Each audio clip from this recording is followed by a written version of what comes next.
मेरे साथ एक मरतबा फिर सीनियर तजिया निगार सहाफ़ी कॉलम निगार इसार राना साहब मौजूद हैं। इनके साथ गुफ्तगू करते हैं। सर, अभी आज आज़ाद कश्मीर में इलेक्शन हो रहे हैं। इस पूरी कैंपेन के अंदर एक तो नवाज शरीफ ने ख्वाहिश का इजहार किया वज़ीर आज़म बनने का, मरीम नवाज़ ने 10 इलेक्ट्रिक बसें दे दी और फिर 14,000 बंदे जो हैं आज पंजाब पुलिस के जवान जो हैं वो तैनात भी कर दिए गए हैं। ये इलेक्शन आप क्या समझ रहे हैं कि मुतनाज़ा होगा या फ्री एंड फेयर होगा? नहीं, पाकिस्तान में कौन सा इलेक्शन है जो मुतनाज़ा नहीं है। हाँ, इस इलेक्शन का नताइज को अच्छे नहीं निकलेंगे।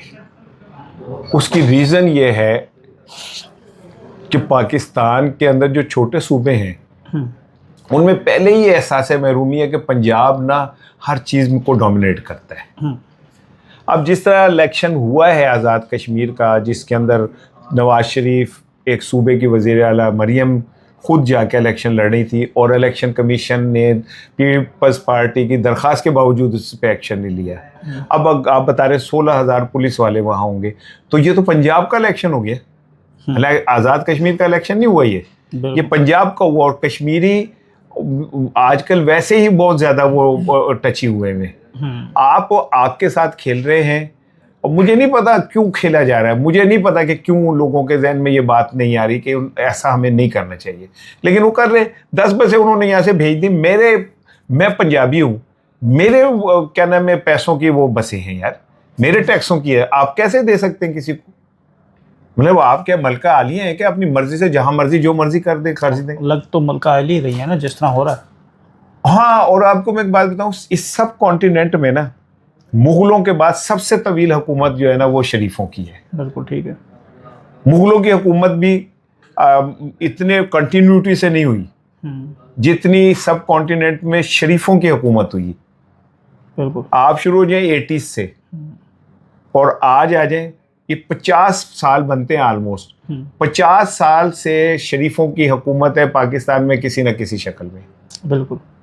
तो वो मलके आलिया ही हैं भाई, और क्या है वो। तो एक तो वज़ीर आज़म साहब जो है वो ख्वाहिश का इजहार कर रहे हैं कि मुझे वज़ीर आज़म बना दिया जाए।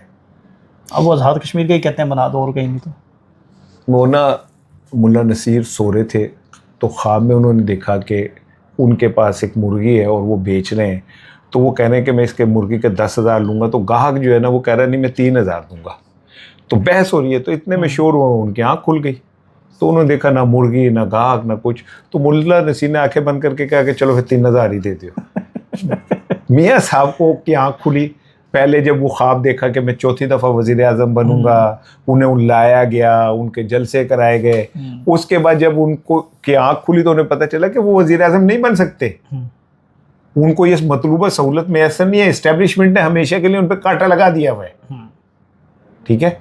सो अब देखे ना कि यार, आप एक 3 दफ़ा वज़ीर आज़म रहे, 4 दफ़ा वज़ीर आला रहे, वज़ीर ख़जाना रहे, अब भी आपकी लस्ट नहीं ख़त्म हो रही कि मुझे यहाँ का ही बना दो। हाँ बिल्कुल।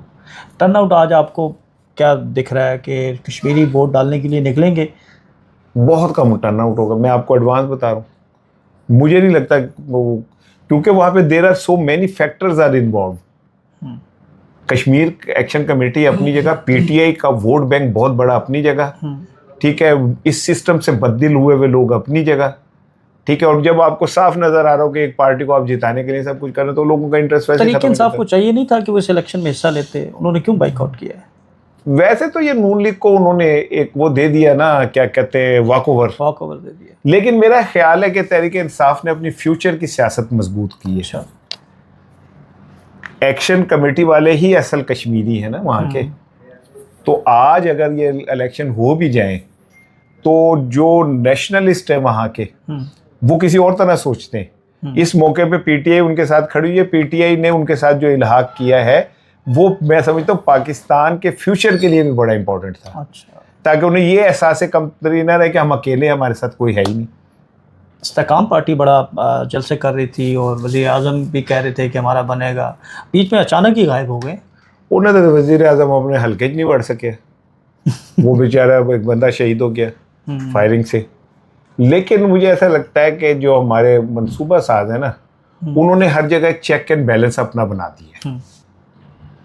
फर्ज करें कि नून लीग फर्ज करें 25 सीटें ले लेती है, पीपल्स पार्टी जो है वो को 17-18 ले लेती है, 8-10 ये ले लेते हैं और 12 सीटें जो मखसूस हैं, बिल्कुल। तो फैसला साज कभी भी कुछ कर सकते हैं कहीं पे भी। अच्छा, इस वक्त जो पीपल्स पार्टी और नून लीग का जो गठजोड़ है वो बड़ा अजीब है। गिलगित बल्तिस्तान में इलेक्शन हुआ तो एक दूसरे के दस्तों गिरेबान पर थे, इलेक्शन ख़त्म हुआ तो मिलकर हुकूमत बना ली।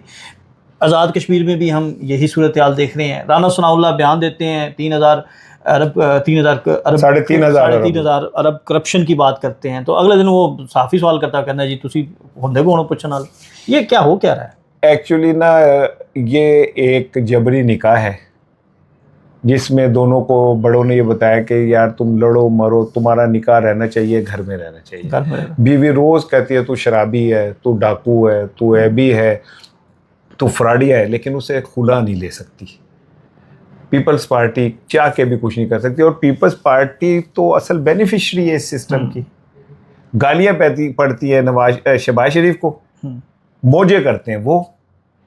मुझे एक बात का जवाब दे कि जो आईनी तरमीम हुई हैं, अगर पीपल्स पार्टी अपना कंधा ना देती तो नून लीग करा सकती थी? बिल्कुल नहीं। तो वो उतनी ही मुजरिम है, लेकिन चूंकि वो जबरी निकाह वाली बात है ना, क्योंकि जेब खर्च भी आपको औरत को मिल रहा हो, जेवर शेवर भी मिल रहे हो, ठीक है, एक बड़ी सी कोठी भी मिल रही हो, ठीक है, और फिर ऊपर बैठे हुए साईं भी कहेंगे ये निकाह नहीं टूटना चाहिए, तो फिर वो निकाह नहीं टूटता, वो निकाह कायम रहता है। वो कायम रहता है।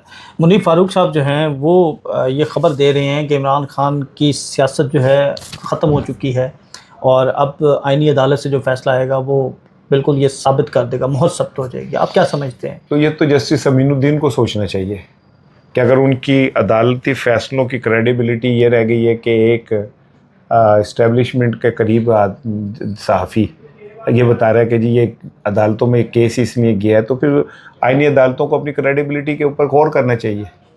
तो आप क्या समझते हैं कि आईनी अदालतें जो है वो क्रेडिबल हैं, आइन और कानून के मुताबिक फ़ैसले कर रही हैं या करेंगी? सुन ले, मैं आपको एक बात बताऊँ क्यों मैंने फंसवाना है आईनी अदालत, तो क्योंकि कमज़ोर की गर्दन पकड़ सकते हैं, ताकतवर की नहीं पकड़ सकते।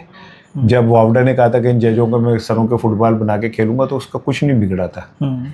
हाँ, नोटिस मुझे ही आएगा, ताकतवर को नहीं आ सकता, याद रखिएगा। लेकिन अब मेरा कहना ये है, मेरे शाकिर अवान साहब, मेरी इस बात को आप लिख लें और लिख के अपने पास रख लें। इमरान खान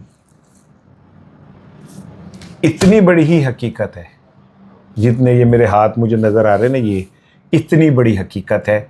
इमरान खान